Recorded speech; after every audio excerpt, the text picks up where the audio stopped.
Social media पर बीते दिनों एक तस्वीर तेजी से वायरल होती नजर आ रही है। आइए जानते हैं वायरल तस्वीर के पीछे की सच्चाई। नमस्कार, मैं हूं विशाल त्यागी और आप देख रहे हैं न्यूज़ 18 राजस्थान का डिजिटल प्लेटफॉर्म। ये तस्वीर किसी और की नहीं बल्कि है सबसे कम उम्र के कीर्ति चक्र से सम्मानित पूर्व आईपीएस अधिकारी अजीत डोभाल की। आइए जानते हैं अजीत डोभाल की कहानी। भारत के इतिहास में जब कभी भी खुफिया एजेंसीज का नाम लिया जाएगा तो उसमें पूरे सम्मान के साथ नाम अजीत डोभाल का भी शामिल होगा, क्योंकि ये वही अजीत डोभाल हैं जिन्हें भारत का जेम्स बॉन्ड भी कहा जाता है।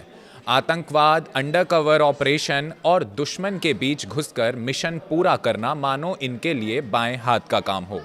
बहुत कम लोग जानते हैं कि डोभाल पहले ऐसे आईपीएस अधिकारी हैं जिन्हें कीर्ति चक्र से सम्मानित किया गया है।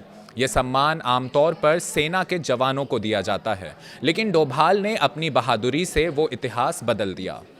पंजाब में खालिस्तानी आतंकवाद के दौर में गोल्डन टेम्पल के अंदर घुसकर आतंकियों के बीच रहना कोई साधारण काम नहीं था।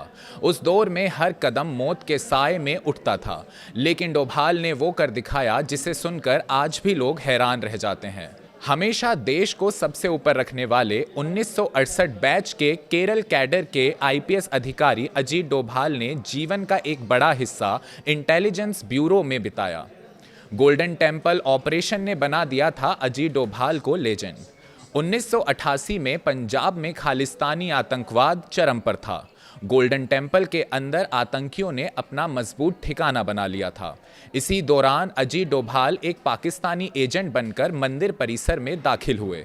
आतंकियों को लगा कि वो उन्हीं का आदमी है जो उनकी मदद करेगा, लेकिन असल में वो भारतीय खुफिया एजेंसी के सबसे खतरनाक मिशन पर थे।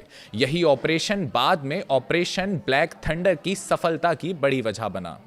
अजीत डोभाल ने सिर्फ पंजाब में ही नहीं बल्कि मिजोरम में भी बड़ा रोल निभाया। बताया जाता है कि उन्होंने मिजो नेशनल फ्रंट के भीतर घुसकर कई कमांडरों को भारत सरकार के पक्ष में किया। इसके बाद 1986 का ऐतिहासिक मिजो समझौता संभव हो पाया। यही कारण है कि उन्हें भारत के सबसे सफल अंडरकवर ऑपरेटिव्स में गिना जाता है। डोभाल पाकिस्तान में भारतीय मिशन में भी तैनात रहे। वहां उन्होंने भारत विरोधी नेटवर्क पर नजर रखी।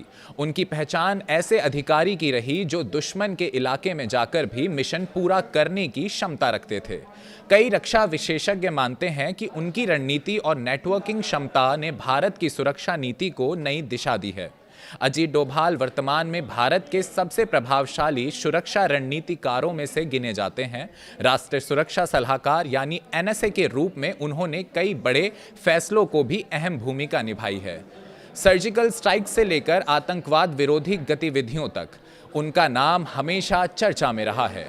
तो ये थे खुफिया जगत के जेम्स बॉन्ड अजीत डोभाल की कहानी।